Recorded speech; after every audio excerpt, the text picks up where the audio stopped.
राजस्थान आपके साथ, मैं हूं ममता तिवारी और मैं हूं आपके साथ आयुषी गुप्ता। बुलेटिन की शुरुआत करेंगे इस वक्त की बड़ी खबर के साथ। राजस्थान के रण में पीएम मोदी आपको बता दें कि बांसवाड़ा और जालोर में चुनावी सभा करेंगे। बांसवाड़ा के कॉलेज मैदान में सभा को संबोधित करेंगे और साथ ही साथ महेंद्रजीत मालवीय के समर्थन में ये जनसभा रहने वाली है। बांसवाड़ा लोकसभा सीट से बीजेपी प्रत्याशी हैं महेंद्रजीत सिंह मालवीय। दोपहर 1 बजे हेलीकॉप्टर से खेल स्टेडियम पहुंचेंगे और जालोर के भीनमाल में चुनावी सभा करेंगे। आपको बता दें कि लुम्बाराम चौधरी के समर्थन में जनसभा होगी और जालोर सिरोही से बीजेपी प्रत्याशी हैं लुम्बाराम। 72 जिनालय पर यह सभा आयोजित होगी।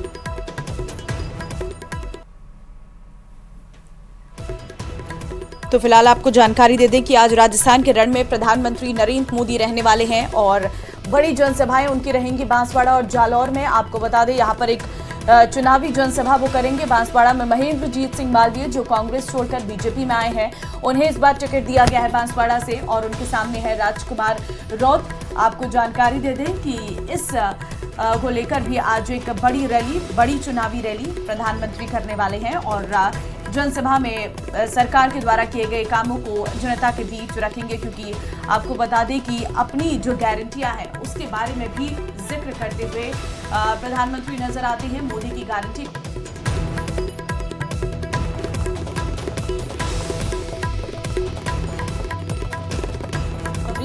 के समर्थन में ये जनसभा की जाएगी।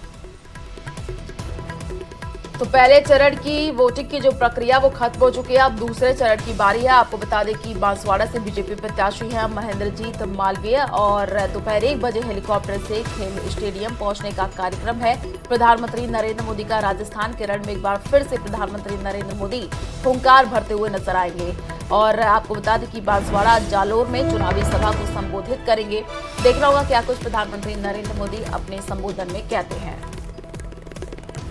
तो काफी दिलचस्प है ये मुकाबला, जहां पर लुम्बाराम चौधरी और वैभव गहलोत हैं आमने सामने और जालौर की ये सीट जो है काफी हाई प्रोफाइल सीटों में से एक है, क्योंकि पूर्व सीएम के बेटे वैभव गहलोत इसमें ताल ठोक रहे हैं। और बांसवाड़ा का रण भी काफी दिलचस्प है, क्योंकि महेंद्रजीत सिंह मालवीय जो पहले कांग्रेस में रहा करते थे, इस बार बीजेपी से उन्होंने टिकट लिया। अब देखना होगा बीजेपी के टिकट पर उन्हें किस तरीके की जीत मिलती है। और दूसरी तरफ हम देखें तो कांग्रेस और बीएपी ने गठबंधन किया है और बीएपी ने यहाँ से उम्मीदवार उतारा है राजकुमार रौत। तो दोनों के बीच में ही काफी कड़ा मुकाबला जो है वो देखने को मिल रहा है।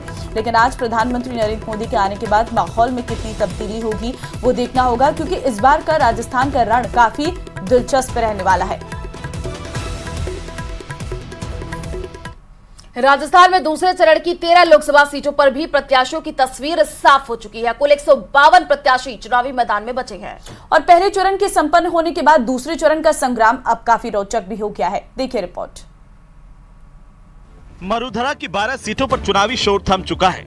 अब बारी बाकी बची 13 सीटों की है, जहां कई सीटों पर तो बेहद कांटे का मुकाबला है। हालांकि पहले चरण की कुछ सीटों पर भी मुश्किल लड़ाई है, लेकिन अब बात सिर्फ उन 13 सीटों की करेंगे जहां 24 अप्रैल को वोट डाले जाएंगे। रेगिस्तान की जिन 13 सीटों पर वोटिंग होगी, उनमें अब केंद्रीय मंत्रियों की साख भी दांव पर लगी हुई है। इन 13 सीटों में सबसे बड़ी लड़ाई बाड़मेर जैसलमेर सीट पर लड़ी जा रही है।